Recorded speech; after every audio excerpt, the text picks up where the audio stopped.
विघ्नेश्वराय वरदाय सुरप्रियाय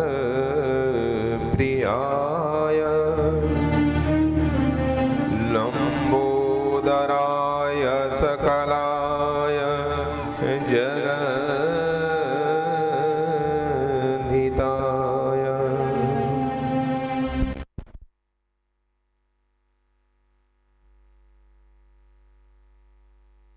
सुताय गणनाथ नमो नमस्ते।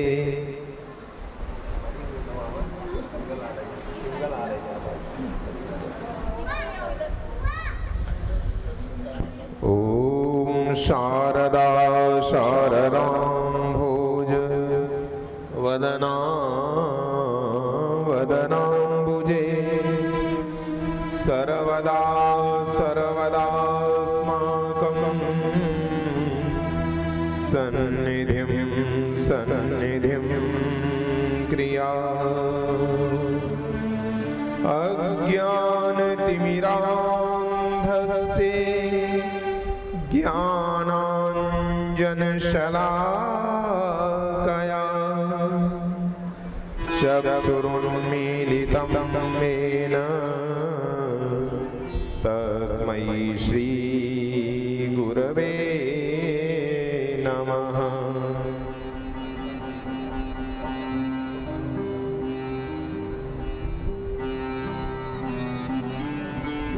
यो ब्रह्माणं विदधाति पूर्वं यो वै वेदांश प्रणोति तस्मै तमहदेवम् आत्मबुद्धिप्रकाशं मुमुक्षुर्वै शरणमहं प्रपद्ये। योऽन्तः प्रविश्य मम वाचमिमां प्रसुप्तां सञ्जीवयत्यखिलशक्तिधरः स्वधाम्ना अन्यांशः हस्तचरणश्रवणत्वगादीन् प्राणान् नमो भगवते पुरुषाय तुभ्यम्। कान्तिः सिता वृषतिनिन्दितशारदेन्दु यत्रैकतो विलसितामसिताङ्गशोभाम् वृन्दावने विकृतयामुनगाङ्गसङ्गमम् राधा मुकुन्दयुगलं तदहं नमामि। यत्र यत्र रघुनाथकीर्तनं तत्र तत्र कृतमस्तकाञ्जलिं बाष्पवारि परिपूर्णलोचनम् मारुतिं नमत राक्षसान्तकम्।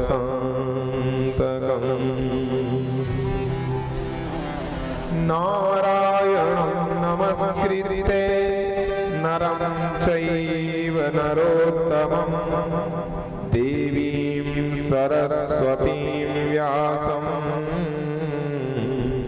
ततो जयमुदीरयेत्।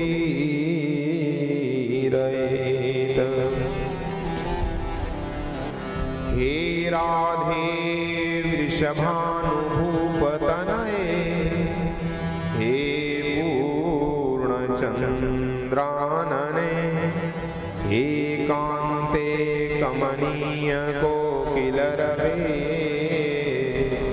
वृन्दावनाधीश्वरी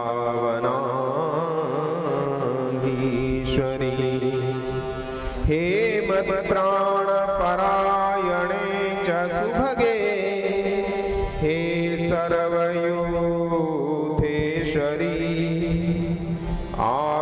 प्रपद्ये त्वरितं त्वमत्र विपिने मां दीनमानन्दये।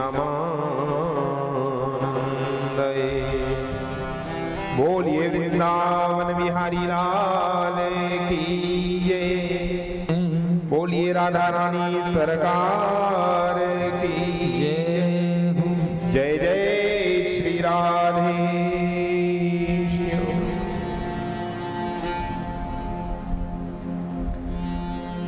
अखिल कोटि ब्रह्मांड नायक करतुम अकर्तुम अन्यथा करतुम सर्व समर्थ जगन नियंता जगदाधार आनंद कंद श्री कृष्ण चंद्र भगवान के पादार विंद में पुनः पुनः प्रणत होते हुए श्री देवाधिदेव महादेव के पाद पद्मों में बारंबार वंदन करते हुए आदि शक्ति जगत जननी जगदम्बा अम्बा मां भवानी के चरणों में कोटि कोटि दंडवत नमन करते हुए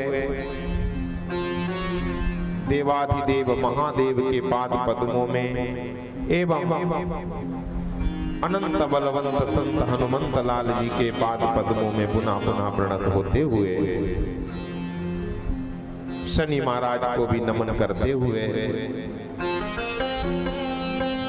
यशोदानंदन भगवान के इस पवित्र प्रांगण में उपस्थित निजात्म स्वरूप समस्त श्रोता बंधुओं, श्रद्धा स्वरूपा माताओं एवं बहनों, इस मंच पर उपस्थित हमारे दक्षिण पार्श्व में विराजमान डॉक्टर साध्वी कृष्ण प्रिया मानस मंजरी एवं मेरे वाम पार्श्व में विराजमान हमारे साक्षात गंधर्व स्वरूप जो हमारे वादक गण हैं, उन गंधर्वों को मेरा बहुत बहुत साधुवाद। विप्र वृंद, श्रोता वृंद एवं पंचकुला,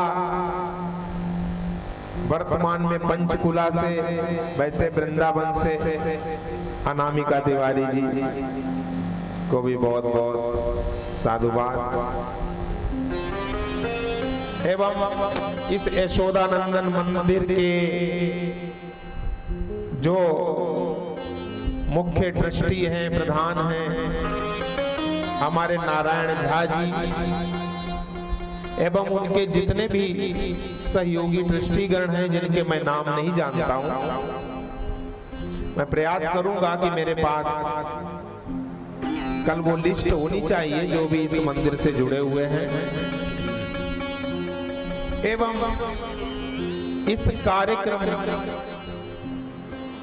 के इन आयोजकों में जिनका विशेष स्थान है, ऐसे हमारे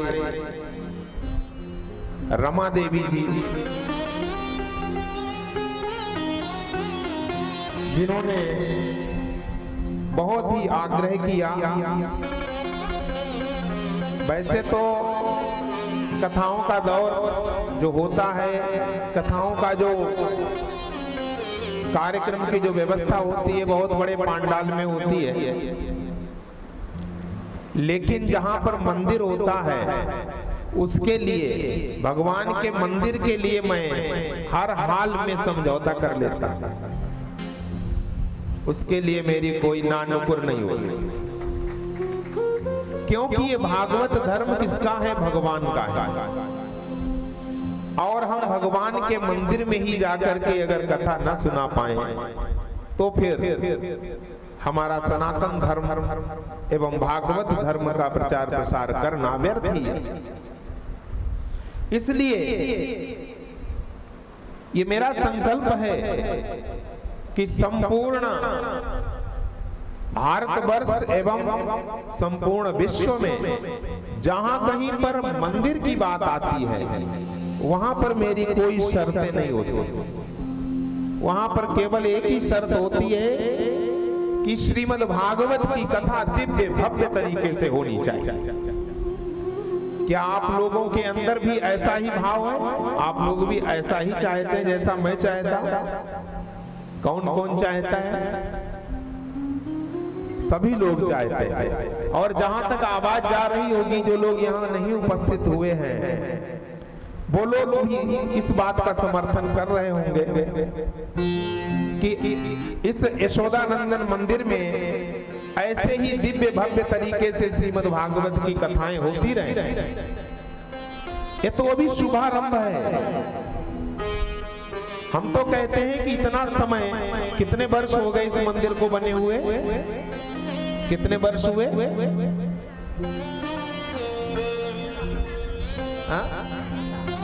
30 वर्ष। ओहो, ये 25 वर्ष का समय तो जैसे लगता है कि निरर्थक ही चला गया। लेकिन अब हमारे झाजी और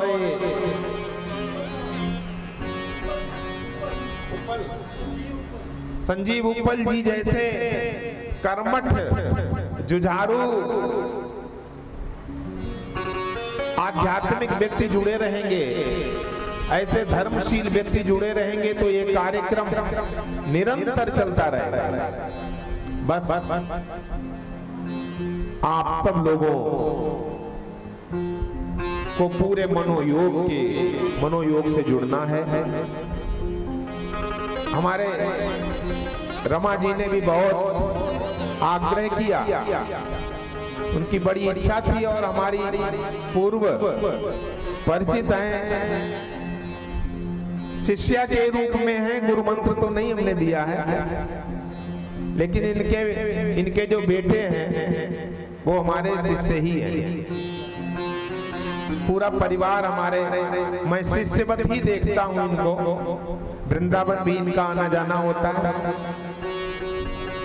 इसलिए ये कार्यक्रम सभी लोगों की इच्छा से आज शुभारंभ हो रहा है। और जो तिथि, जो दिनांक इसका निर्धारित किया गया वो बहुत ही अविस्मरणीय है। 15 अगस्त आजादी दिवस, जिस समय भारत स्वतंत्र हुआ था सन 1947 में, आज 75वां स्वतंत्रता दिवस है, अमृत महोत्सव है। आज बड़े सौभाग्य का अवसर है कि स्वतंत्रता दिवस के, इस 75वें स्वतंत्रता दिवस के अमृत महोत्सव से श्रीमद् भागवत कथा का शुभारंभ हो रहा है। और आपके इस बल्टाना में यशोदानंदन मंदिर से, ये बहुत ही सौभाग्य की बात है। इसलिए मैं चाहता हूं कि जो लोग, जिन लोगों को सूचना नहीं मिली हो, उन लोगों को सूचना सभी लोगों के द्वारा दी जाए और सभी लोग अधिक से अधिक संख्या में यहाँ उपस्थित हों। जितने भी भागवत प्रेमी हैं, हिंदू हैं,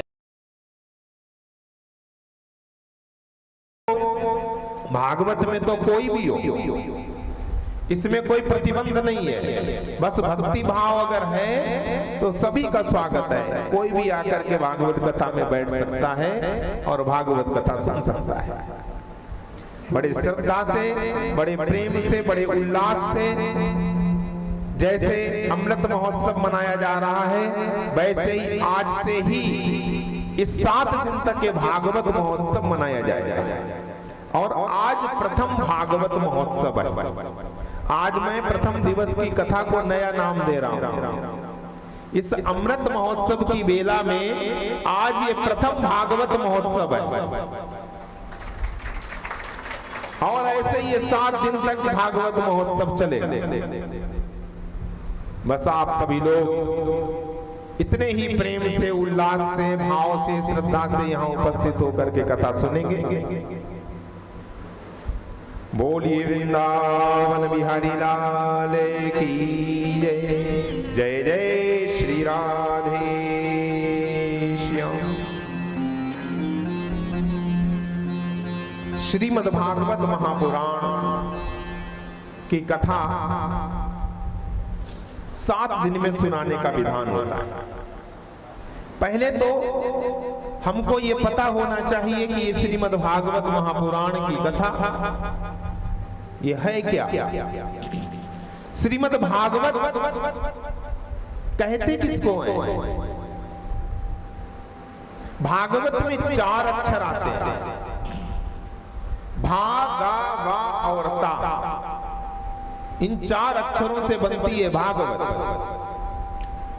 भागवत का अर्थ क्या होता है, पहले तो ये जानने की आवश्यकता है, क्योंकि जिस वस्तु के बारे में हमें जानकारी नहीं होती उसके प्रति हमारा भाव नहीं बनता है। भाव बनता है क्या? जिसके बारे में हमें जानकारी नहीं है उसके प्रति हमें विश्वास होता है क्या? अभी हम सवेरे आकर के यहाँ जब यशोदानंदन मंदिर में खड़े हुए तो झा जी, रमा जी, झा जी, रमा जी, उपल जी, जो लोग हमसे परिचित थे उनको छोड़ करके आप लोगों के अंदर क्या मेरे प्रति कोई जानकारी या विश्वास था? नहीं था, क्योंकि जानकारी नहीं थी।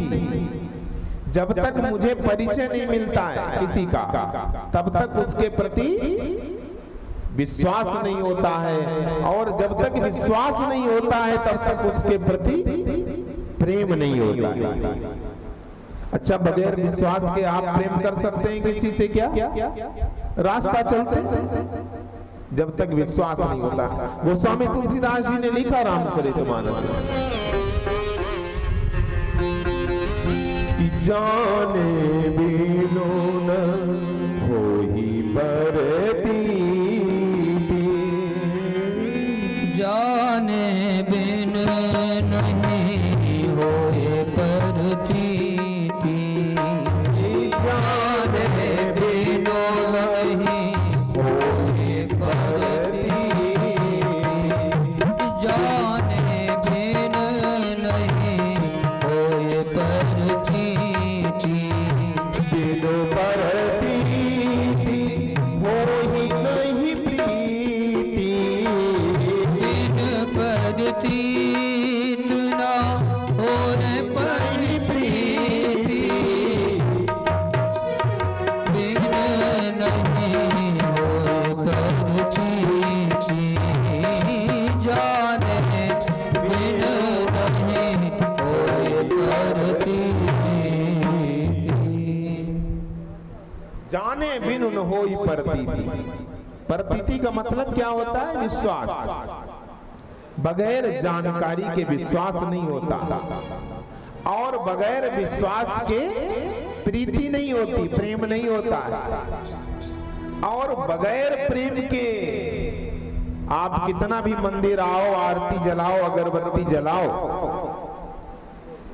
कुछ लोगों का तो पूरा जीवन ही निकल जाता है मंदिर आते आते से, और नतीजा क्या होता है? आखिरी समय में जब बुढ़ापा आता है और आखिरी समय आता है तो मंदिर की याद नहीं आती है महाराज, यशोदानंदन की याद नहीं आती। तब किसकी याद आती है? हाय बेटा, हाय दैया, हाय मैया, हाय घर, हाय दुकान, इसकी याद आती है। क्यों? क्योंकि भक्ति नहीं हो पाई, विश्वास नहीं हुआ। बगैर विश्वास के प्रीति नहीं होती है, बिनु परतीति होई नहीं प्रीति। और गोस्वामी जी लिखते हैं कि बिना प्रीति नहीं भक्ति दृढ़ाई, बिना प्रीति नहीं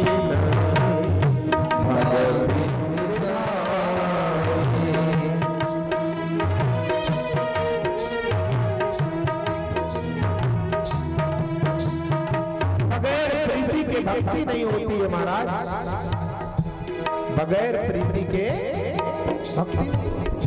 इसलिए अगर भक्ति में डूबना है तो थोड़ी देर तालियों की आवाज करते हुए आप सभी लोग भाव विभोर होकर के कीर्तन करेंगे। श्री राधे राधे गोविंद गोविंद राधे, श्री राधे राधे गोविंद गोविंद राधे, श्री राधे राधे गोविंद गोविंद राधे, गोविंद राधे राधे गोपाल गोविंद राधे राधे गोपाल राधे, श्री राधे राधे गोविंद राधे, श्री राधे राधे गोविंद राधे, गोविंद राधे राधे गोपाल राधे, गोविंद राधे राधे गोपाल राधे, गोविंद राधे राधे गोपाल राधे, गोविंद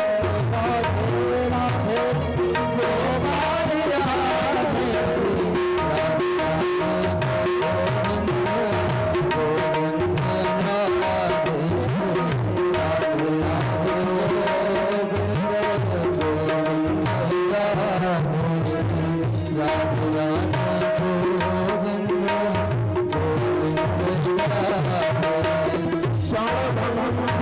जीवन की कलिका जय हो कलरात को जाने किलीन किली, मलयाचल की शुचि शीतल मंद सुगंध समीर चली चली, कलिका उधार लिए फिरता अतन नम्र से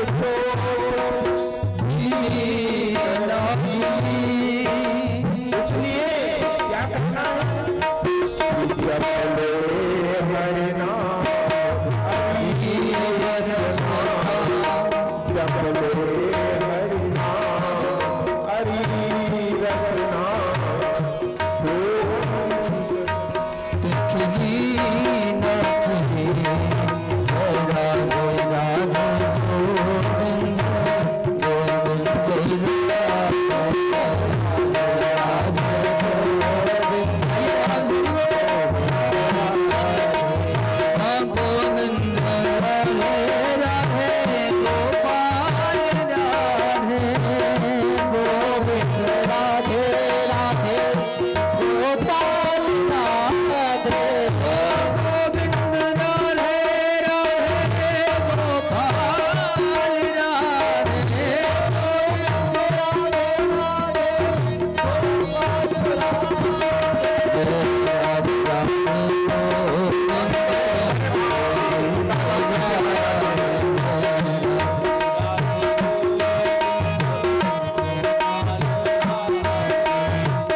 पीछे बैठे हैं, कंजूसी ना करें, तालियों की दोनों हाथ उठा के वहां से गाएं, जय राधे राधे गोविंद गोविंद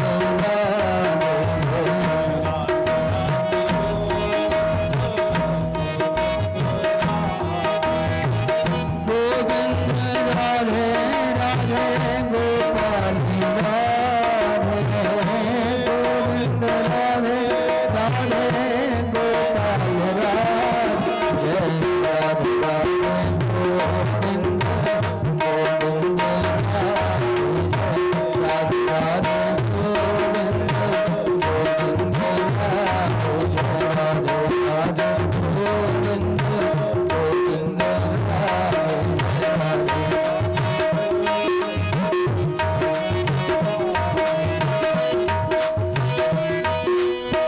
माथे पे मुकुट देख चंद्र का झटक देखी छब की लटक देख रूप रस पीजिए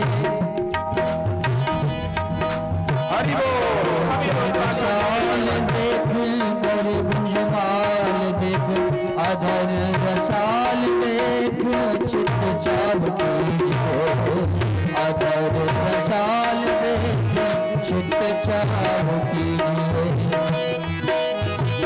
कुंडल हलन देख अलक बलन देख पलक चलन देख सर्वस कीजिए पीताम्बर छोर देख मुरली की ओर देख सामरे की ओर देख देख मोह कीजिए सामरे देख देख देख मोह कीजिए सामरे देख देख मोह कीजिए सब दोनों हाथ उठा के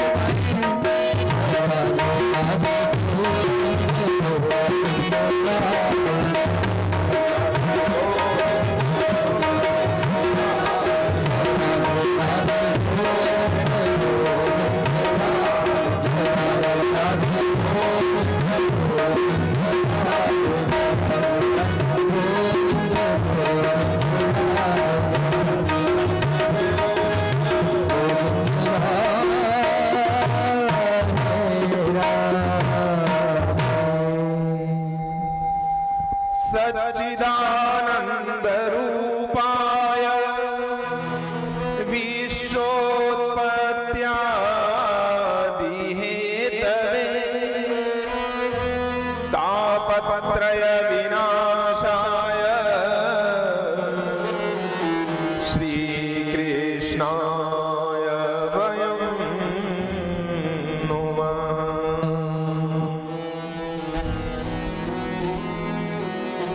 श्रीमद्भागवत महापुराण के महात्म्य का प्रथम श्लोक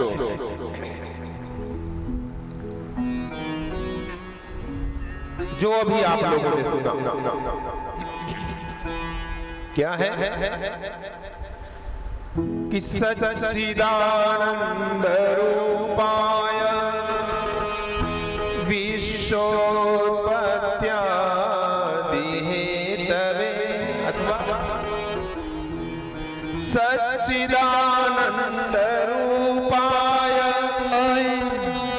विश्वोत्पत्त्यादि हेतवे तापत्रय विनाशाय श्री कृष्णाय नमः। ये प्रथम श्लोक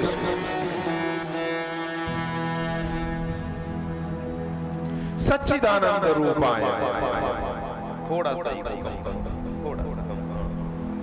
कम करना बस। सच्चिदानंद रूपाय देखो इसमें भगवान का स्वरूप बताया गया है। ये जो व्यास जी ने सच्चिदानंद रूपाय लिखा है ये रूपाय का अर्थ यहाँ पर रूप से नहीं है पता यहाँ पर रूपाय का अर्थ रूप से नहीं है यहाँ पर रूपाय का अर्थ स्वरूपाय से है स्वरूप से रूप और स्वरूप में अंतर होता है। कौन कौन जानता है रूप और स्वरूप में क्या अंतर होता है? हाथ उठा दो। कितने लोगों को पता है रूप और स्वरूप में क्या अंतर होता है? जिसको पता हो वो हाथ उठा दे, नहीं पता हो तो कोई बात नहीं। किसी को नहीं पता, किसी को भी नहीं पता वल्टाना में रूप और स्वरूप क्या होता है अंतर पता है? माइक दो, कॉर्डलेस माइक।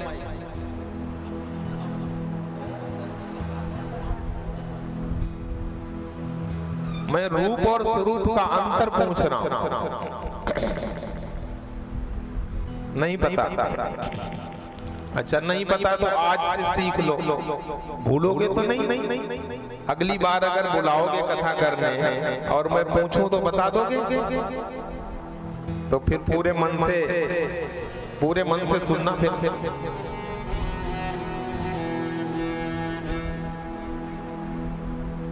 हेलो, देखिए रूप क्या होता है और स्वरूप क्या होता है। रूप जो होता है वो बहिरंग होता है। क्या होता है? रूप बहिरंग होता है और स्वरूप अंतरंग होता है। ठीक है, इंग्लिश में बताएं तो शायद समझ जाओ। रूप जो है वो एक्सटर्नल होता है और स्वरूप इंटरनल होता है। अब समझ गए? वैसे ये एक्सटर्नल और इंटरनल ये पूरी तरह से एक्सप्लेन नहीं कर रहे हैं बहिरंग और अंतरंग को, क्योंकि इंग्लिश वहां तक नहीं पहुंच पाती है जहां पर संस्कृत पहुंचती है, लेकिन तब भी इशारा मिल जाता है। रूप जो होता है वो बाह्य होता है, बाहरी होता है, बहिरंग होता है। स्वरूप जो होता है वो अंतरंग होता है। तो यहाँ पर सच्चिदानंद जो है वो भगवान कृष्ण का स्वरूप है, रूप नहीं है। लेकिन व्यास जी क्या लिख रहे हैं? सच्चिदानंद रूपाय। यहाँ पे अगर कोई ठीक से जिसका अध्ययन नहीं है भागवत का, तो वो इसका अर्थ नहीं बता पाएगा। यहां पर रूपाय नहीं, रूपाय का मतलब है यहां पर स्वरूपाय से, स्वरूप से। अगर रूप देखना है भगवान श्री कृष्ण का तो कहां जाना पड़ेगा? श्रीमद् भागवत महापुराण के 10वें स्कंद में जाना पड़ेगा, 10वें स्कंद के 21वें अध्याय में जाना पड़ेगा। और वहां पर भगवान के रूप का वर्णन वेणु गीत में। क्या है रूप भगवान का? दर्शन करिए। वराहपीडम नटवर वपुः कर्णयोः कर्णिकारम्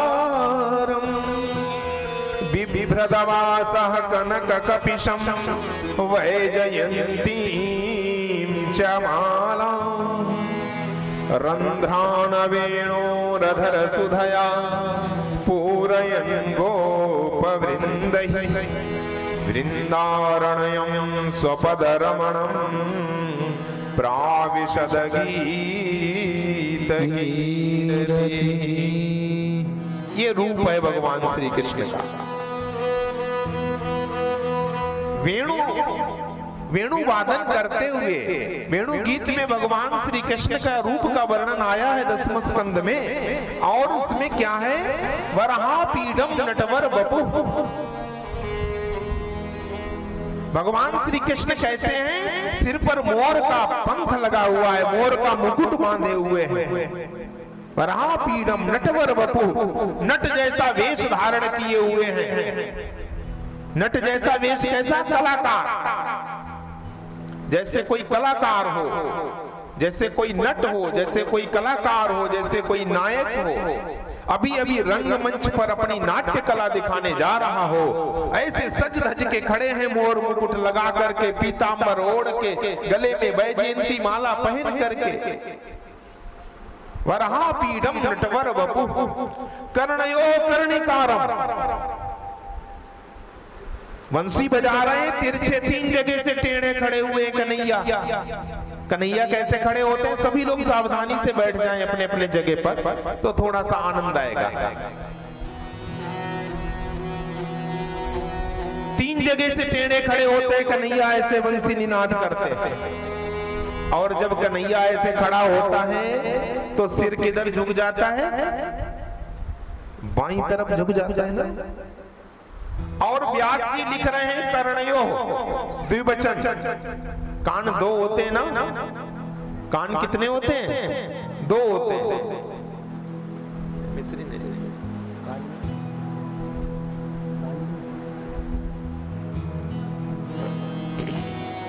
कर्णयो 2 कान होते हैं। और फिर कान में काहे का फूल लगाए हुए हैं कन्हैया? कर्णिकारम, कनेर का फूल लगा हुआ है कन्हैया के दोनों कानों में लेकिन यहाँ पे एक ही वचन लिख रहे हैं व्यास जी, कर्णयो दोनों कानों में, और फूल के क्या बता रहे हैं, कर्णिकारम, कनेर का फूल, यानी एक ही फूल दिख रहा है। ये श्रीमद् भागवत महापुराण पता है कैसा है, ये कोई उपन्यास नहीं है, ये कोई कहानी नहीं है। कुछ लोग इसको कोई किताब समझते होंगे,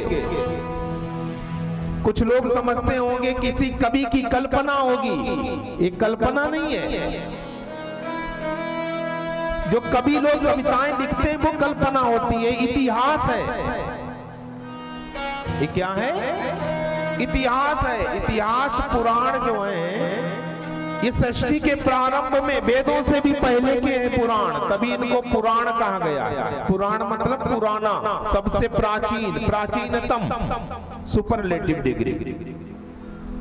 और जब सृष्टि का प्रारंभ होता है तब क्या होता है, पुराणम श्रुणुयान नित्यम, पद्म पुराण में आया है कि पुराणों का नित्य श्रवण करना चाहिए, सुनना चाहिए। बोले क्यों, बोले जिस समय सृष्टि हुई तो ब्रह्मा जी ने भी सबसे पहले किसका स्मरण किया, प्रथमम पुराणम प्रथमम ब्रह्मणा स्मृतम, सबसे पहले पुराण का ही स्मरण किया।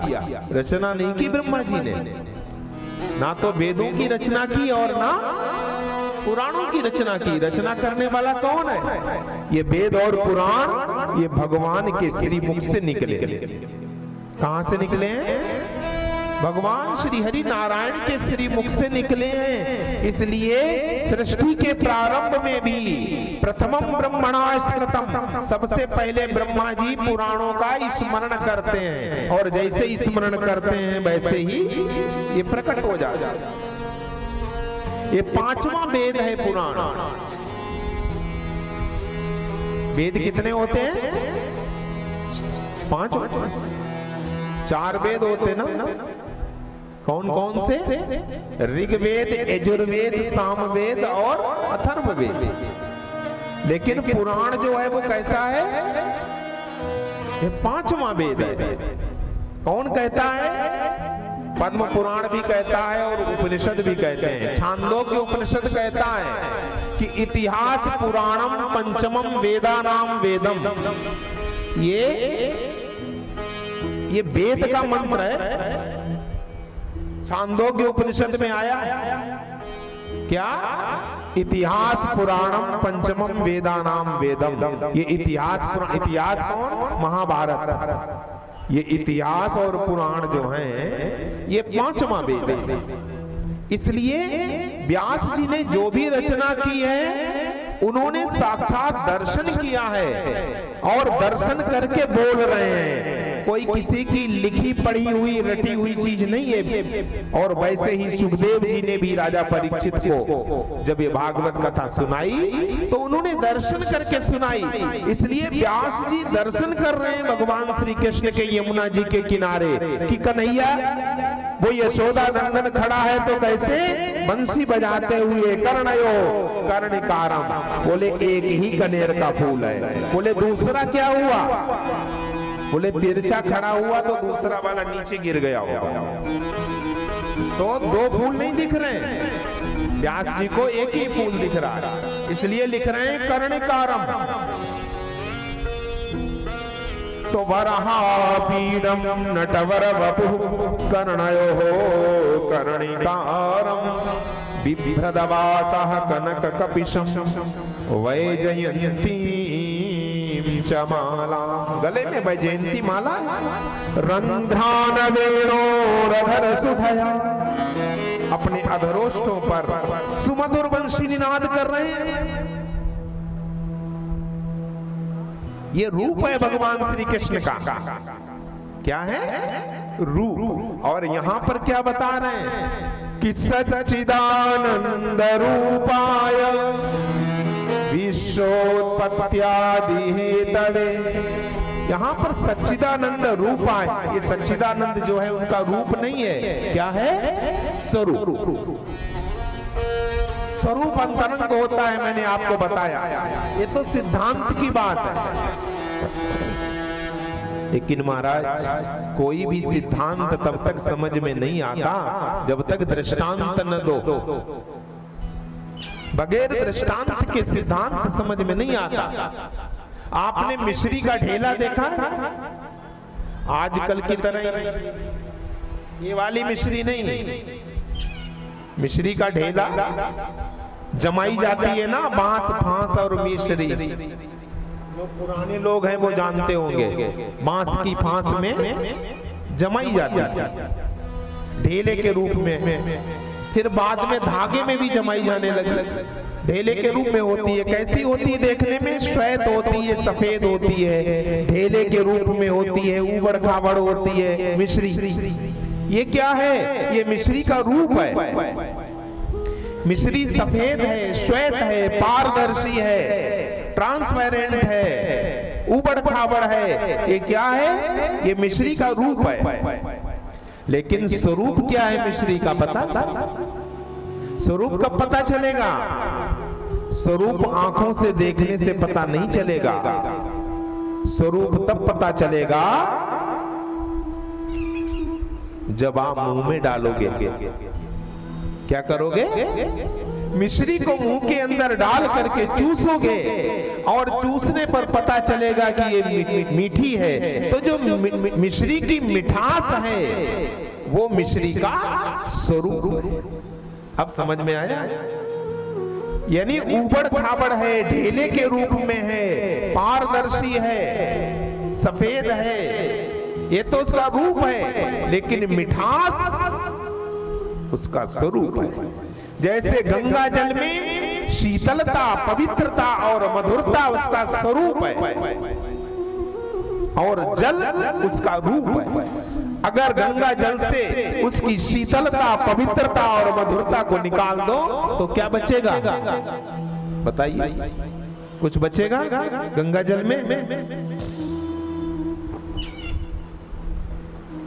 जिन लोगों को गर्मी लग रही हो फैन इधर भी लगवा लो, आराम से इधर भी हवा आ जाएगी।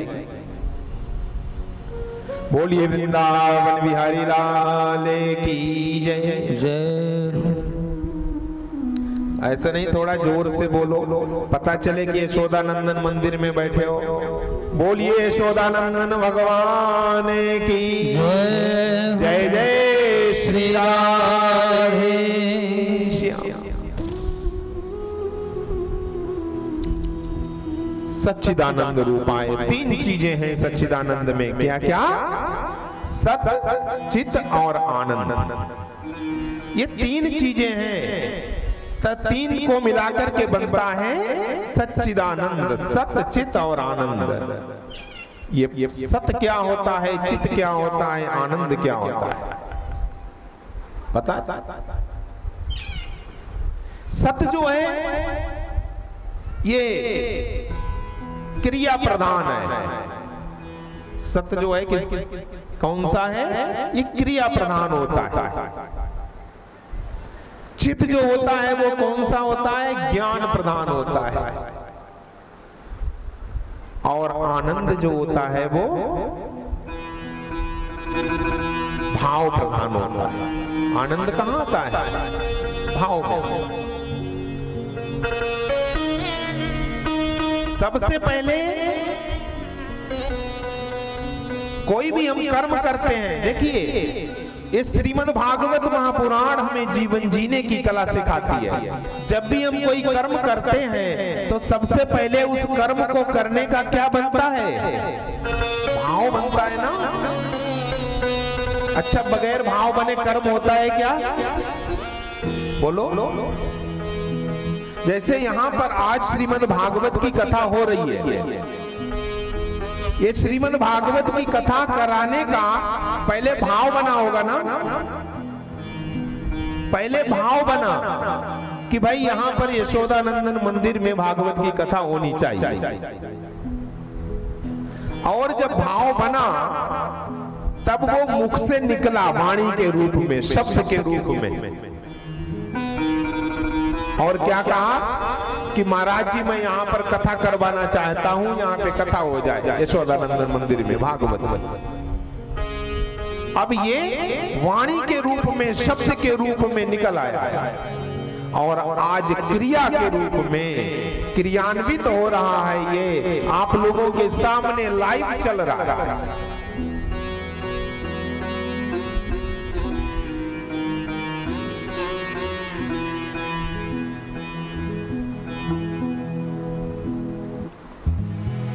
आज ये जो है लाइव चल रहा है। बोलो राधे राधे।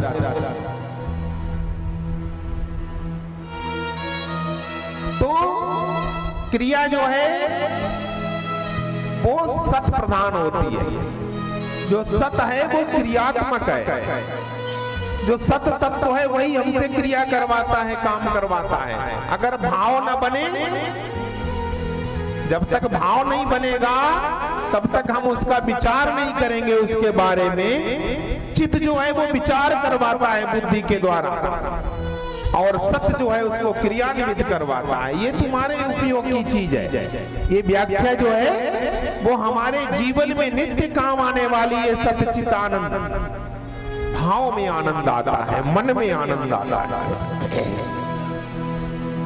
आनंद कहां पैदा होता है? मन के अंदर जो भाव पैदा होता है उस भाव में ही आनंद आता है। और चित्त जो है वो प्रकाशात्मक है, ज्ञानात्मक है। चित्त का मतलब है जो परमात्मा का चिद अंश है, उसी से पूरा संसार प्रकाशित हो रहा है। ये जो ज्ञान है, जिसको जितनी आजकल लोग कहते हैं कि देखो वैज्ञानिकों ने वो मिसाइल बना दी, वैज्ञानिकों ने इतना बड़ा एरोप्लेन बना दिया, हेलीकॉप्टर बना दिया। अच्छा, हेलीकॉप्टर या मिसाइल काहे से बनाया? किसी भी वैज्ञानिक ने बनाया होगा तो किस चीज के द्वारा बनाया होगा बताइए? कोई भी वैज्ञानिक अगर कुछ बनाता है, आविष्कार करता है तो वो किसके द्वारा बनाता है? बुद्धि के द्वारा। बुद्धि के द्वारा ही बनाता है। और बुद्धि को प्रकाशित करने वाला कौन है? बुद्धि का देवता पता है कौन है? वासुदेव। भगवान श्री कृष्ण बुद्धि के देवता हैं और वो चित्त स्वरूप है। यानी बुद्धि को प्रकाशित करने वाला कौन है? वो वासुदेव है, वो कृष्ण है। इसलिए कृष्ण को यहाँ पर सच्चिदानंद बताया। वो अपने चिद अंश से पूरे संसार को प्रकाशित करता है, अपने ज्ञान से सबको प्रकाशित करता है। उसी ज्ञान से, उसी बुद्धि के द्वारा सभी लोग आविष्कार करते हैं, अपना कार्य करते हैं। अगर वो बुद्धि कैसी हो जाए, जड़ता में चली जाए, तो फिर उसको लोग क्या क्या करते हैं? पकड़ करके पागल खाने में डाला। कहां डालाते हैं? पागल खाने में। इसको इसमें बनवाना होता है। चेहरे पे नहीं आएगा, चेहरे पे नहीं आएगा, यहाँ पे बनना चाहिए।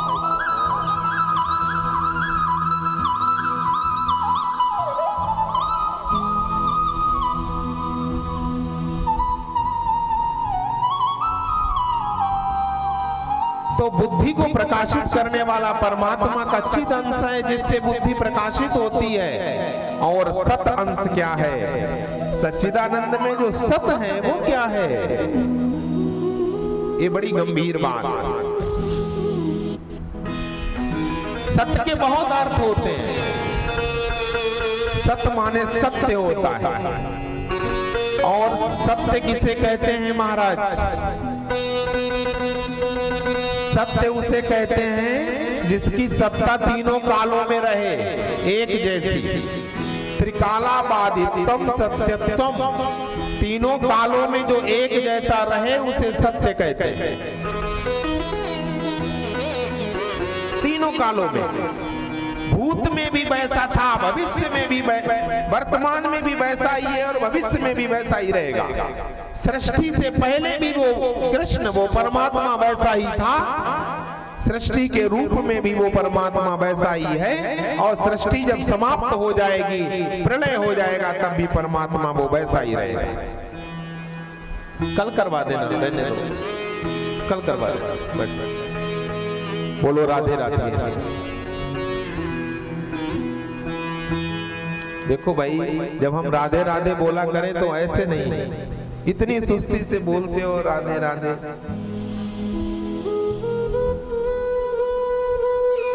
सुस्ती पता है किसके प्रति होती है, और उत्साह किसके प्रति होता है।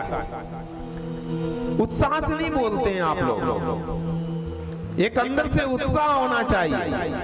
सुस्ती उसके प्रति होती है जिसके लिए मेरे जीवन में, मेरी लाइफ में कोई इंपॉर्टेंस नहीं होती। ऐसा होता है कि नहीं? और उत्साह, ईगरनेस उसके प्रति होती है जो मेरे लिए सब कुछ होता है, सर्वस्व होता है, जिससे हम प्रेम करते हैं, मानते हैं जिसको, उसके प्रति उत्साह होता है। किसी से कहो कि भाई हम कपड़े पहने हैं, बताओ हम कैसे लग रहे हैं, सामने वाला कहने नहीं ठीक लग रहे हो, अच्छे लग रहे हैं, और सामने वाले को देख करके तुम इतने अच्छे लगे कि वो उत्साह से आकर के एकदम कहने लगा, अरे वाह क्या बात है, आप क्या कमाल लग रहे हैं। दोनों में अंतर हो गया कि नहीं, ये बताओ, अंतर हुआ? तत्व को समझिए। कथा कहानियां सुनाने वाले वक्ता तुम्हें बहुत मिल जाएंगे, भागवत को तत्व से सुनाने वाले कोई संत, और वो भी ब्राह्मण संत, और वो भी वृंदावन धाम से, ये तो कन्हैया जी जब भेजता है तभी कोई मिलता है, ऐसे नहीं मिलता है महाराज। इसलिए तत्व को समझिए श्रीमद् भागवत महापुराण के द्वारा। इसलिए जब हम राधे राधे बोलते हैं तो आप लोग ऐसे न बोलो राधे राधे। राधे का नाम आए, जैसे तुम्हारे कोई जानने वाले का, तुम्हारे किसी प्रेमी का नाम आता है तो कितने उछल पड़ते हो। अच्छा, ऐसे उछल के राधे का नाम लेते हो क्या? जब तक ये नहीं करोगे तब तक वो परमात्मा मिलने वाला नहीं है। घंटा चाहे जितना बजा लो, आरती और अगरबत्ती चाहे जितनी दिखा दो, मिलने वाला नहीं है। जब तक मेरे अंदर से वो उत्साह नहीं आएगा उसके प्रति, हम उछल जाते हैं अपनों को देख करके, अपना नाम। जैसे सुदामा जी का नाम सुना था कन्हैया, अपना सिंहासन छोड़ के कैसे भागे थे, एक उत्साह, कौन आया, अरे सुदामा। तो कहीं पीतांबर गिरा, कहीं चरण पादुकाएं, और भागते हुए, ये उत्साह होता है। बोल वृंदावन बिहारी लाल की जय, जय श्री राधे। अब लगता है बैटरी चार्ज हुई थोड़ी सी।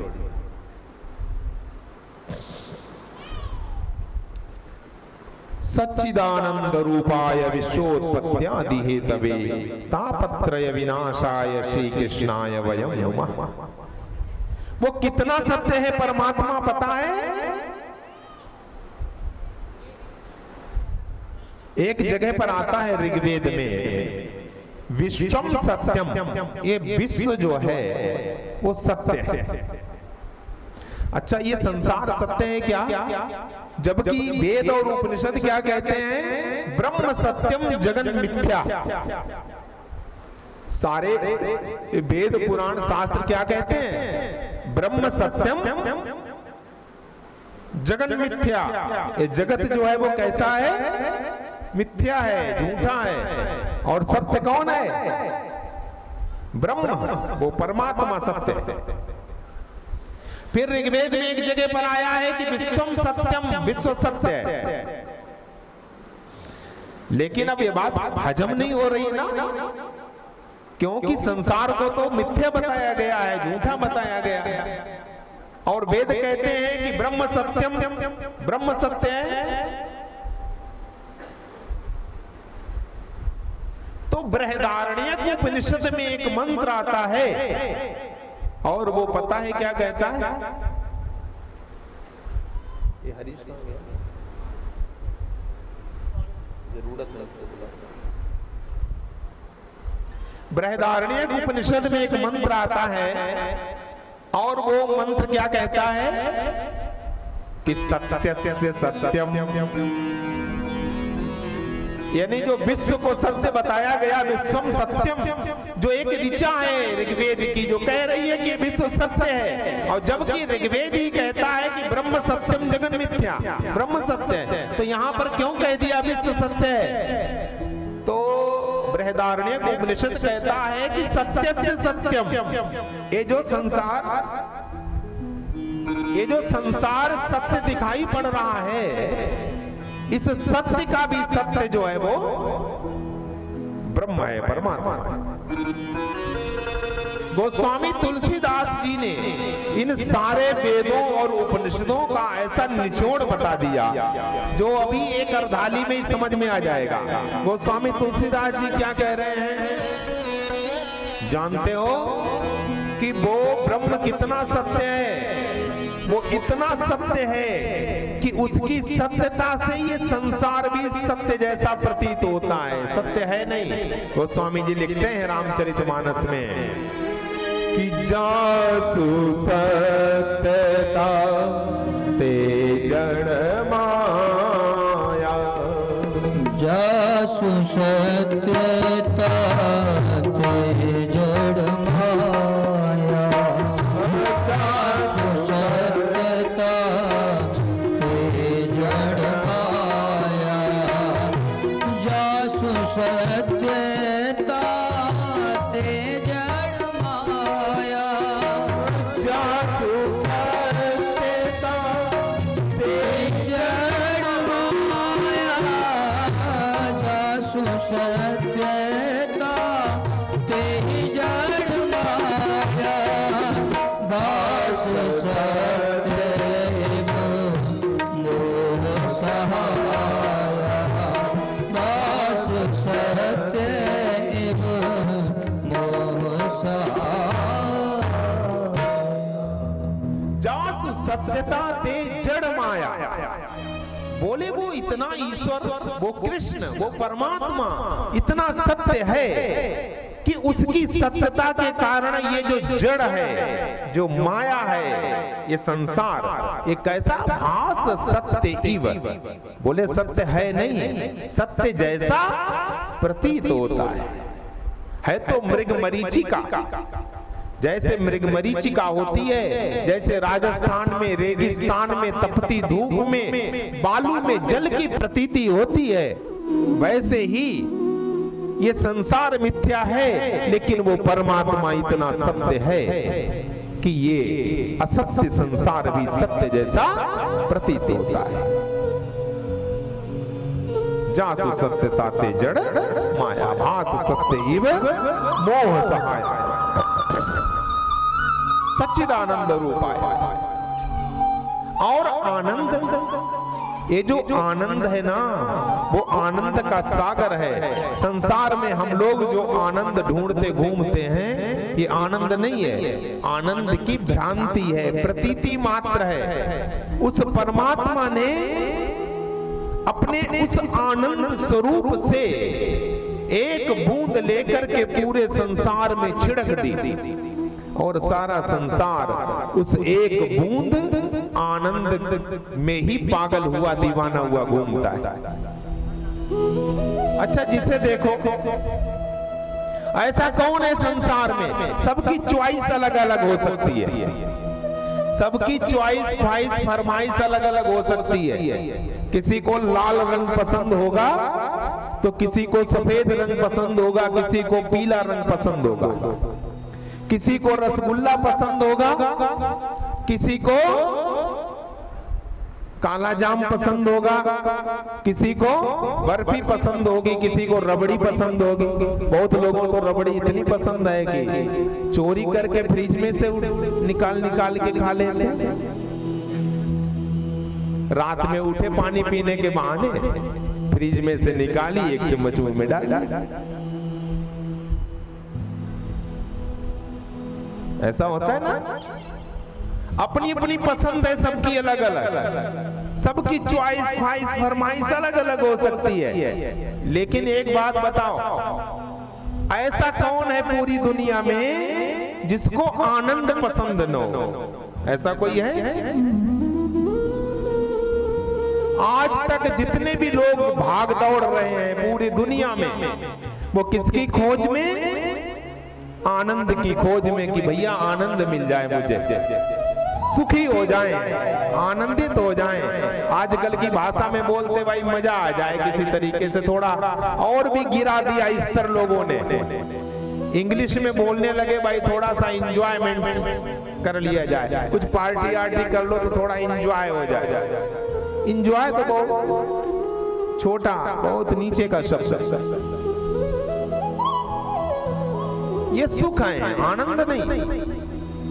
रसगुल्ला खाते हैं हम लोग, और जैसे रसगुल्ला खाया, चटकारा लगाया, कहते हैं अरे वाह क्या बात है, आनंद आ गया। कहते हैं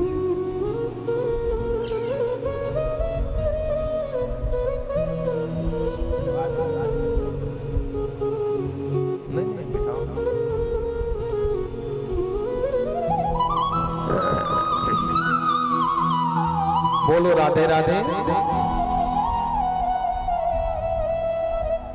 तो आनंद सभी को चाहिए, ऐसा कोई नहीं है जिसको आनंद न चाहिए हो।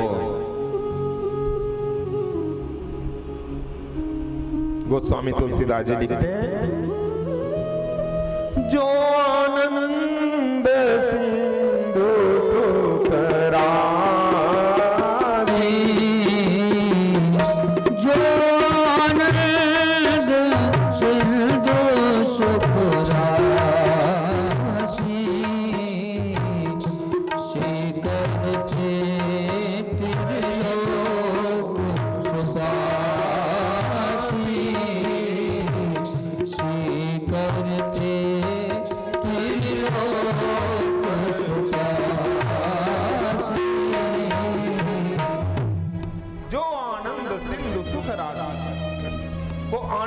सिंधु है, समुद्र है, सागर है, अथाह है, अनंत है, वहां अनंतता है। हम लोगों को जो सुख मिलता है उसका अंत है। रसगुल्ला खाया, जब तक रबड़ी मुंह में रही तभी तक आनंद आया, और रबड़ी खत्म हो गई, आनंद भी खत्म। लेकिन वो आनंद कैसा है? जो आनंद सिंधु, सिंधु का मतलब है असीमित, अनंत, अनंतता है। तो ये तीन लक्षण हैं, सत, चित और आनंद। वो भगवान श्री कृष्ण कौन है? सत स्वरूप हैं, चित स्वरूप हैं और आनंद स्वरूप है। ये तो उनका स्वरूप है। अब आता है उनका काम। भाई हम जिनको, अगर हम किसी की पूजा करें, किसी की कथा सुने तो क्यों सुने?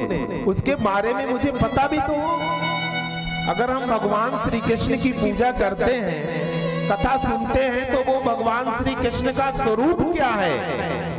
ये सच्चिदानंद रूपा ऐसे बताया। फिर वो भगवान करते क्या हैं?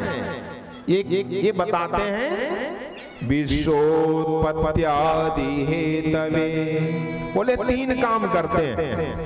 विश्वोत्पत्त्यादि हेतवे, इस संसार की सृष्टि करते हैं, रचना करते हैं, उसका पालन करते हैं और उसका संहार करते हैं। अच्छा, संसार को बनाने वाला कौन है ये बताओ? संसार कौन बनाता है? सृष्टि कौन करता है? रचना कौन करता है?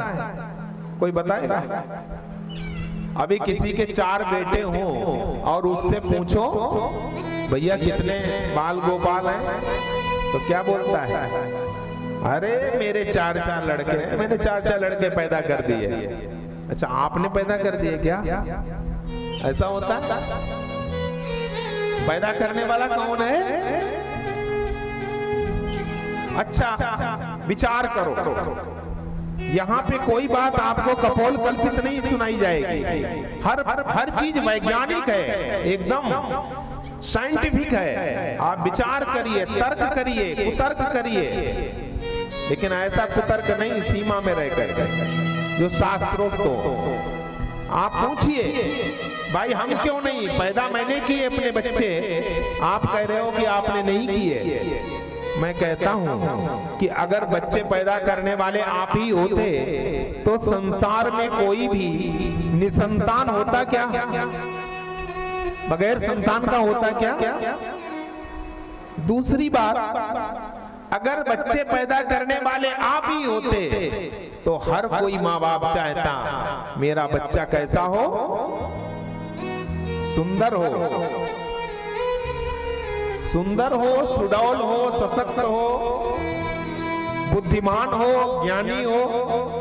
क्या कोई माँ बाप चाहता कि मेरा बच्चा लूला हो, लंगड़ा हो, अंधा हो, बहरा हो, काना हो? कोई चाहता? लेकिन संसार में अंधे, लूले, लंगड़े, बहरे, काने पैदा होते हैं कि नहीं होते हैं? तो आपने अपनी इच्छा से किए क्या? बताइए, मेरे प्रश्न का कोई उत्तर दे सकता है? अगर नहीं दे सकते हो तो जो हम कह रहे हैं उसको मान लो। तो संसार को बनाने वाला कौन है? वो परमात्मा है, वो कृष्ण है। विश्वोत्पत्त्यादि हेतवे, बनाता भी वो परमात्मा है, पालन भी वो करता है। पालन तो ऐसा करता है महाराज कि अगर गर्भ के अंदर भी बच्चा है, आज तक कोई ऐसा डॉक्टर नहीं बना कि जो गर्भ के अंदर बच्चे को भोजन दे दे। लेकिन उस परमात्मा ने ऐसी नाल फिट कर रखी है बच्चे को माँ से कि माँ जो भी खाती है और उसका रस एकदम फिल्टर्ड रस उसका और उस बच्चे के पेट में जाता है। अगर बादी चीज खा ले और माँ का पेट खराब हो तो बच्चे का भी पेट खराब हो जाएगा। जैसा खाओगे वैसे बच्चा होगा। मिर्चा मसाले खाओगे और चाट के आओगे अगर तो बच्चा कैसा होगा? काला कलूटा। और सेब खाओगे, बढ़िया छेना के रसगुल्ले, पनीर खाओगे, रबड़ी खाओगे तो बच्चा कैसा होगा? बढ़िया गोरा गोरा चिट्टा चिट्टा सा होगा। भगवान ने ऐसी व्यवस्था कर दी कि माँ जो खाती है उसका रस पूरा बच्चे के अंदर जाता है। तो विश्वोत्पत्त्यादि हेतवे, पालन कौन करता है? लोग कहते हैं कि अरे मैंने अपने 4 बच्चों को पाल पोस के बड़ा कर दिया। ठीक है, बड़ा परिश्रम करता है माँ बाप, लेकिन वास्तविकता जो सभी का बाप है, जो सभी का पिता है, परमात्मा है, वो वही सबका पालन पोषण करता है। अब देखो, बच्चे को अंदर नाल फिट कर दी और बच्चा जब तक पैदा नहीं होता है तब तक आप माँ को चाहे पनीर खिलाओ, चाहे दूध पिलाओ, चाहे दाल पिलाओ, क्या दूध होगा माँ के पास? नहीं होगा।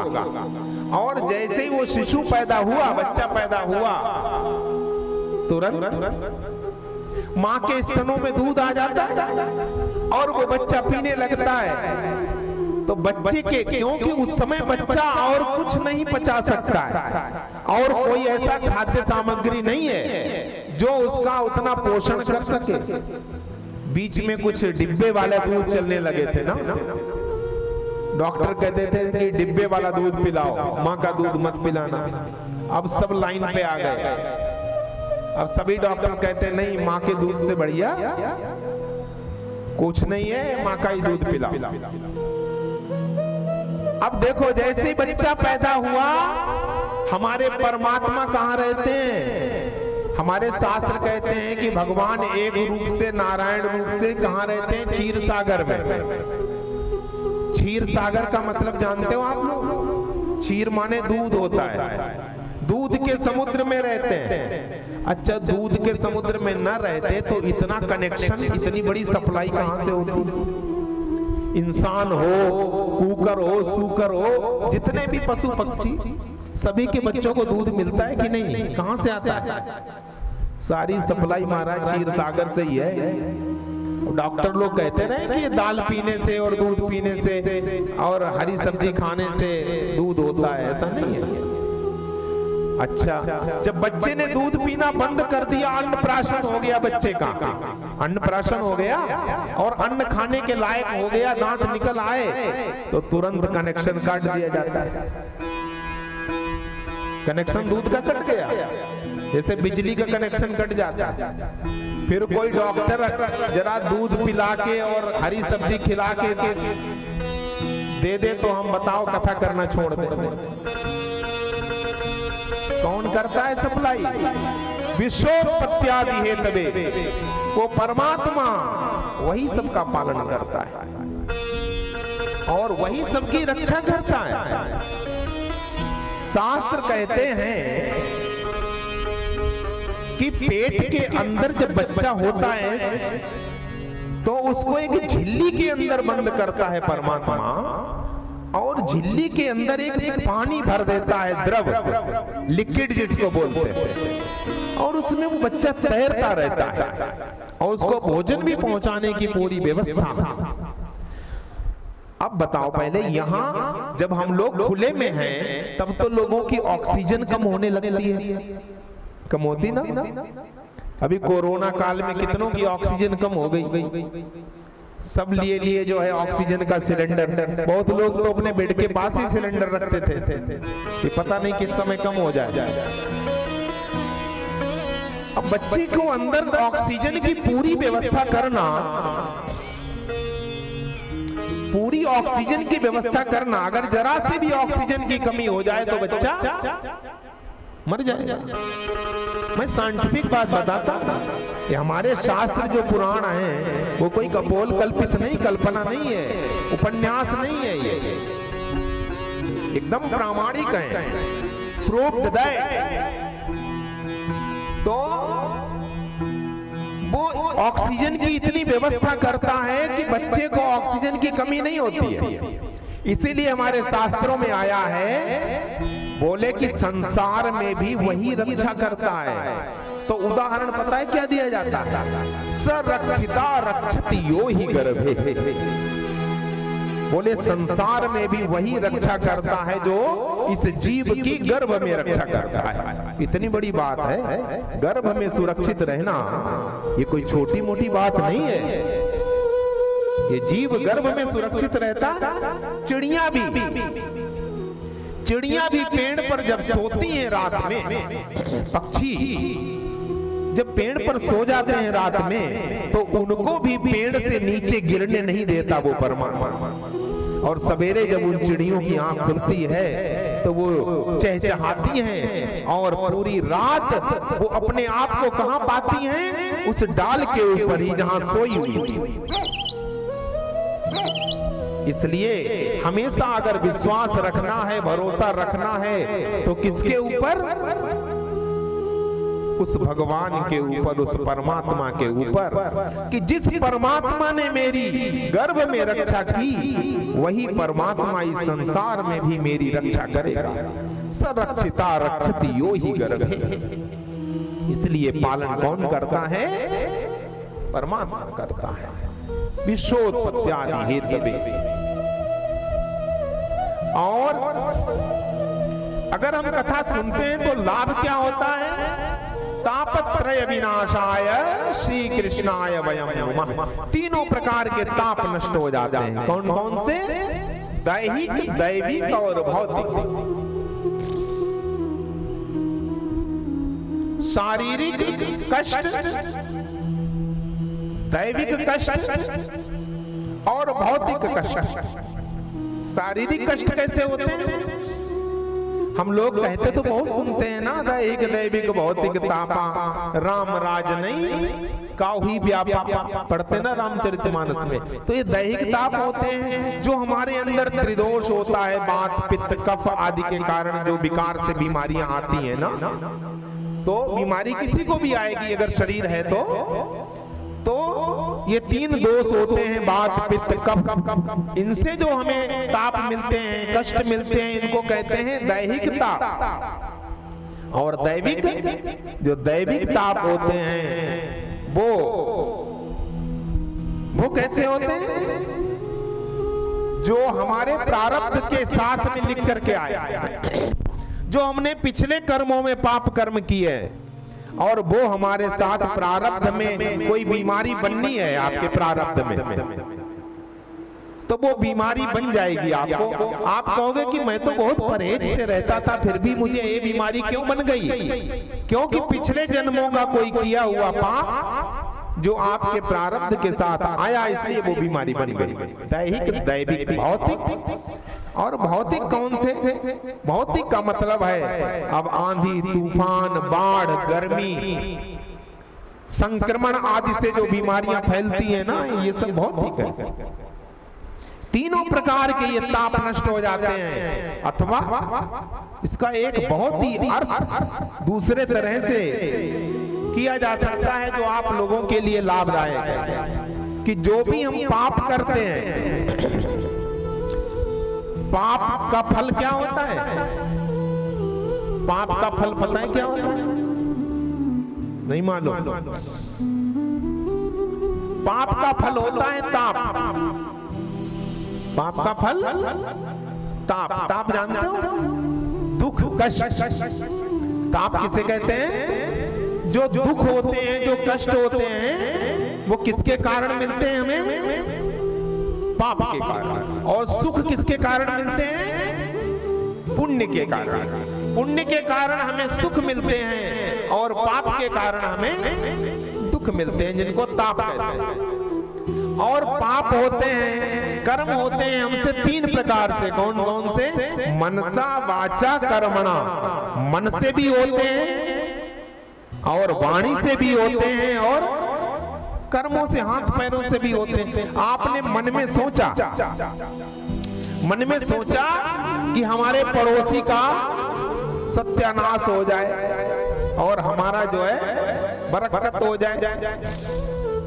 एक था, उसने सूर्य भगवान की तपस्या की, साधना की। सूर्य भगवान की तपस्या की, सूर्य भगवान ने प्रसन्न होकर के उसे एक शंख दिया और कहा कि ये लो शंख।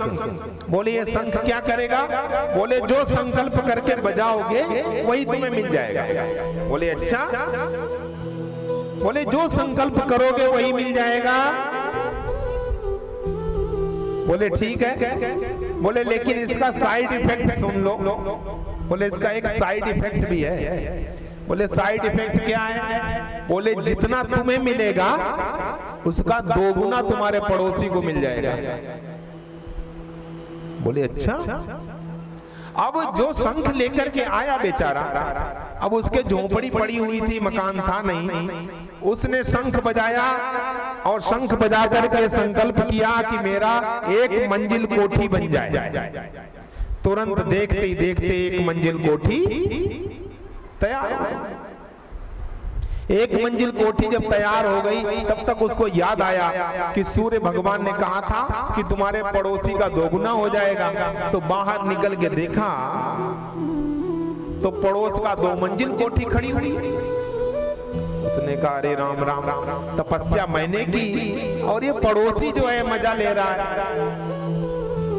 इसलिए अब उसके मन के अंदर विकार चलने लगा। बोले इसको मैं सुकून से नहीं रहने दूंगा।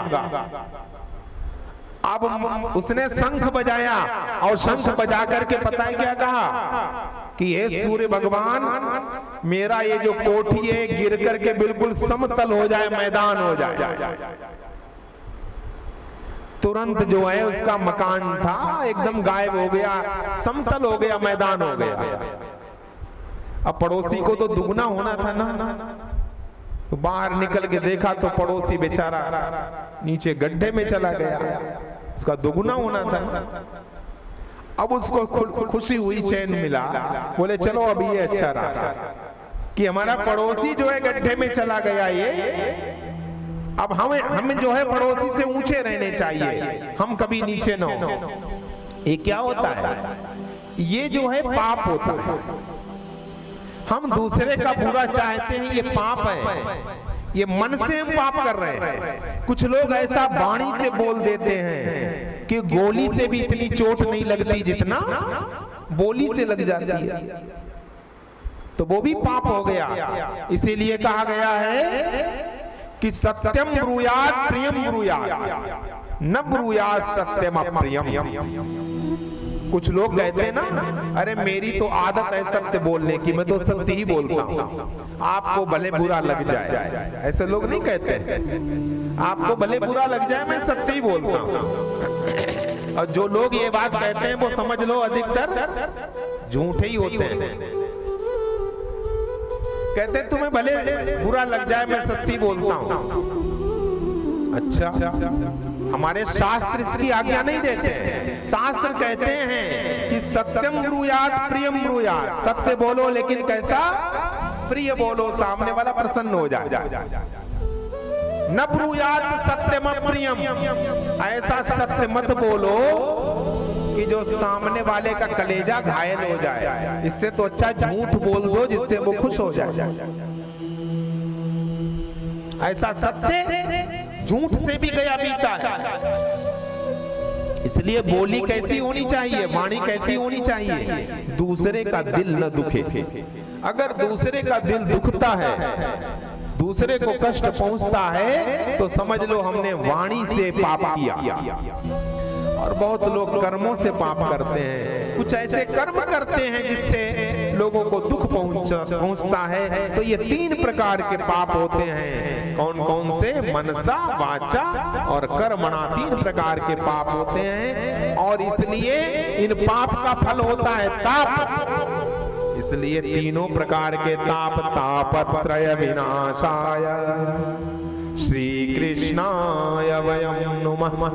3 प्रकार के ताप नष्ट हो जाते हैं। कैसे? श्रीमद् भागवत की कथा सुनने से और भगवान श्री कृष्ण को नमस्कार करने से, प्रणाम करने से। श्री कृष्णाय वयं नुमः, व्यास जी कह रहे हैं हम सब भगवान श्री कृष्ण को नमस्कार करते हैं अपने शिष्यों के साथ। ये नमस्कार करने की प्रक्रिया भी बड़ी अजीब है, बड़ी विचित्र है ना। कोई कितना बड़ा भी क्रोध में हो और उसके पैर छू लो, उसको प्रणाम कर लो कि भैया दंडवत, तुरंत पानी पानी हो जाएगा। होता है? कितना भी क्रोध में हो उसके चरणों में गिर जाओ, तुरंत क्रोध जो है कपूर की तरह उड़ जाए। देखो ना, रामचरितमानस में आता है, केवट इतना जिद कर रहा है, केवट कह रहा है कि देखो जब तक मैं चरण नहीं धो लूंगा तब तक नाव पर नहीं बैठने दूंगा। राम जी से कह रहा है। राम जी ने देखा कि आसपास कोई नाव तो है ही नहीं। निषाद राज ने सारी नावें हटवा दी थी उस दिन केवट के कहने से, और आज केवल केवट की नाव है। और जैसे ही केवट ने नाव मांगी तो मांगी नाव न केवट आना। और ऊपर से कह क्या रहा है? कहाँ तुम्हार मर्म में जाना। अरे मैं तुम्हें अच्छी तरह से जानता हूं, तुम्हारे मर्म को मैं जानता हूं, मैं नहीं आने वाला। और किसको मना कर रहा है? 3 लोकों के स्वामी जो हैं, त्रिलोकाधिपति भगवान श्री राघवेंद्र सरकार श्री राम को मना कर रहा है। और लक्ष्मण जी सामने हो और राम जी को कोई ऐसे बोल दे, ये लक्ष्मण जी को बर्दाश्त नहीं होता है, सहन नहीं होता है। क्यों? क्योंकि राम जी हैं मणि और लक्ष्मण जी हैं फणी। फणी जानते हो? सर्प जो होता है मणि वाला। और जो मणि वाला सर्प है उसकी मणि को कोई अगर कोई छेड़ दे तो फिर फणी छोड़ता नहीं। और लक्ष्मण जी रूपी शेषनाग, शेषनाग के अवतार है लक्ष्मण जी। और लक्ष्मण जी रूपी जो नाग है उसकी मणि कौन है? राम जी। राम जी मणि है, लक्ष्मण जी फणी है और राम जी मणि। और राम जी से केवट ने ऐसे बोल दिया तो आंखें लाल हो गई लक्ष्मण की। तो केवट पता है क्या कहना? बोले बरु तीर लखन पिए जब लग न पाए पखार, पर तीर मारहु लखन पिए जब लग न पाए पखार, तब लगन तुलसी दास नाथ कृपाल पार उतार, बरु तीर मारहु लखन पिए जब लग न पाए पखार, तब लगन तुलसी दास नाथ कृपाल पार उतार, कृपाल पार उतार। बरु तीर मारहु लखन पै जब लगी न पाए पखारी हूं। केवट कह रहा है भले ही लखन लाल मेरे बाण मार दे। क्यों केवट ऐसा क्यों कह रहा? क्योंकि लक्ष्मण जी की आंखें लाल हो गई, क्रोधित हो गए थे लक्ष्मण जी। बरु तीर मारहि लखन पै, लेकिन जब लगी न पाए पखारी हो तब लगी न तुलसीदास नाथ कृपालु पार उतारी। तब तक मैं पार नहीं उतारता। जब ऐसे कहा, अब जब चरण धुल गए लक्ष्मण जी ने, जब केवट में राम जी के चरण धुल लिए और चरण धोकर के नाव में बिठा दिया, नाव को पार कर दिया, और जिस समय नाव चला रहे थे तब भी लक्ष्मण लाल लाल आंखों से ही केवट को देखते रहे कि देखो इसने मेरे राम जी से ऐसे बोला। और जैसे ही नाव गंगा जी के पार पहुंची और जैसे ही उतर के खड़े हुए, उतरी ठाण भय सूर तरी रेता, उतर ठाण भय सुर सरी रेता, सिय राम गुह अनुज समेता, सिय राम गुह अनुज समेता, केवट उतरी दंड हीना, केवट उतर दंडवत कीना, प्रभु सब कुछ अहि कछु दीना, प्रभु ही सब कुछ यही कछु दीना। बोलिए गोविंद भगवान की जय हो।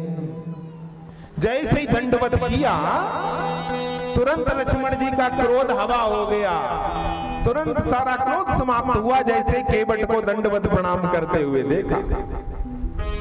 तो कहने का तात्पर्य है, जब हम भगवान को प्रणाम करते हैं, श्री कृष्णाय वयम नुमः, यहाँ पर श्री सहित अकेले कृष्ण को प्रणाम नहीं कर रहे हैं, श्री राधा सहिताय श्री कृष्णाय नमः। भगवान श्री राधा कृष्ण को यहाँ पर व्यास जी प्रणाम कर रहे हैं। यहाँ पर राधा जी को अलग रूप में नहीं देख रहे हैं, अंतरंग उनके हृदय में विराजमान देख रहे हैं, इसलिए एक वचन है श्री कृष्णाय वयम नुमः। बोलिए वृंदावन बिहारी लाल की जय। अब आज प्रथम दिवस था कथा का 7 बजने को है।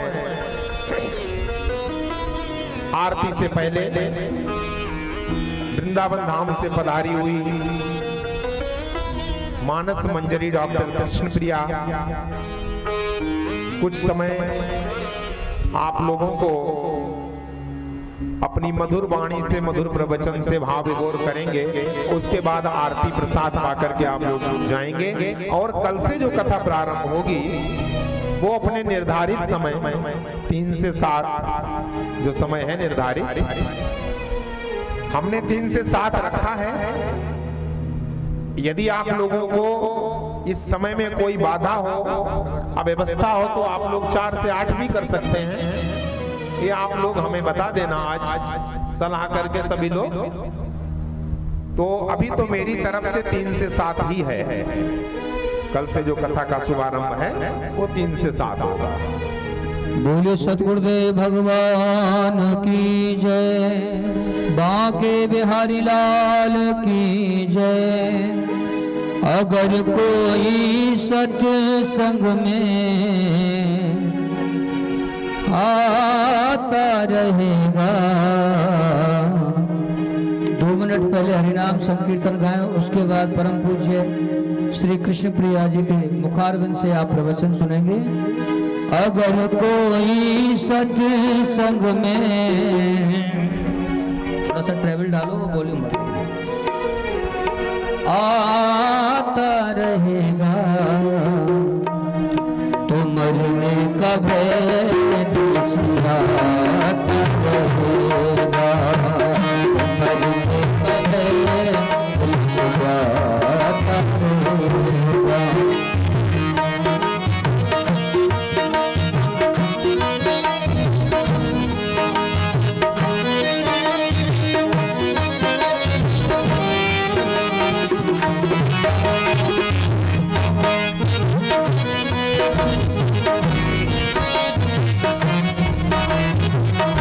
अगर कोई सत्संग में आता रहेगा तो मरने का भय दिल से जाता रहेगा,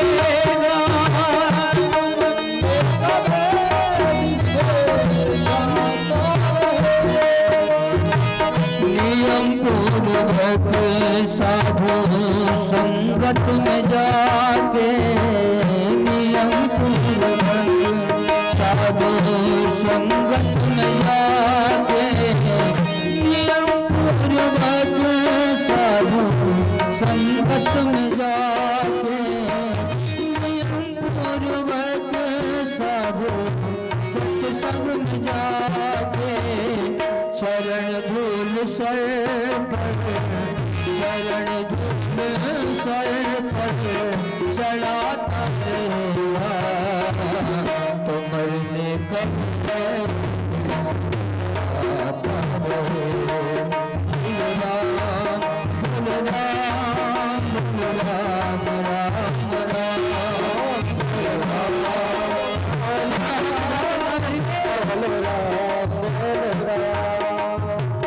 अगर कोई सत्संग में जाता रहेगा, अगर कोई सत्संग में जाता रहेगा,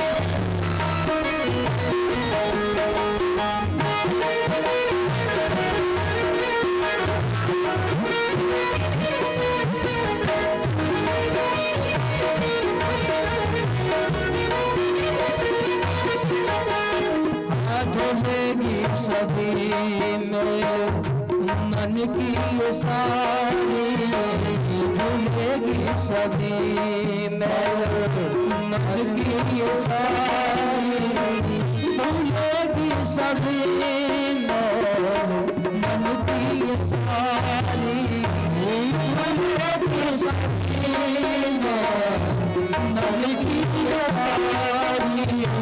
जो सत्संग में होता, जो सत्संग में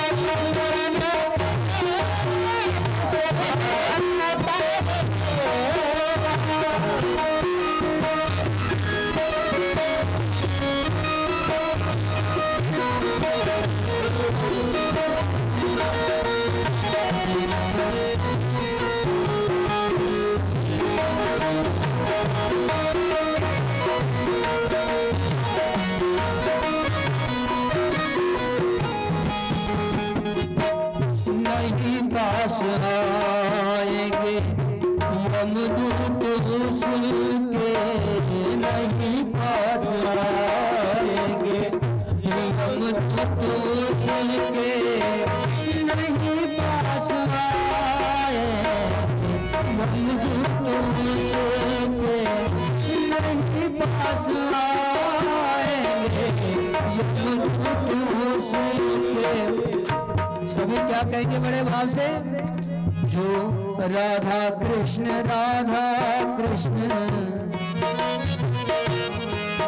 जो हरे कृष्ण गाता रहेगा। देखो ऐसा कहते हैं, ताली वो नहीं बजाते भैया, ताली वो नहीं बजाते जिन्हें कोई गम होता है, और ताली वही बजाते हैं जिनके हाथों में दम होता है। दोनों हाथ उठा के बड़े भाव से कहें, हरे कृष्ण हरे कृष्ण गाता रहेगा। तो मरने का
Hare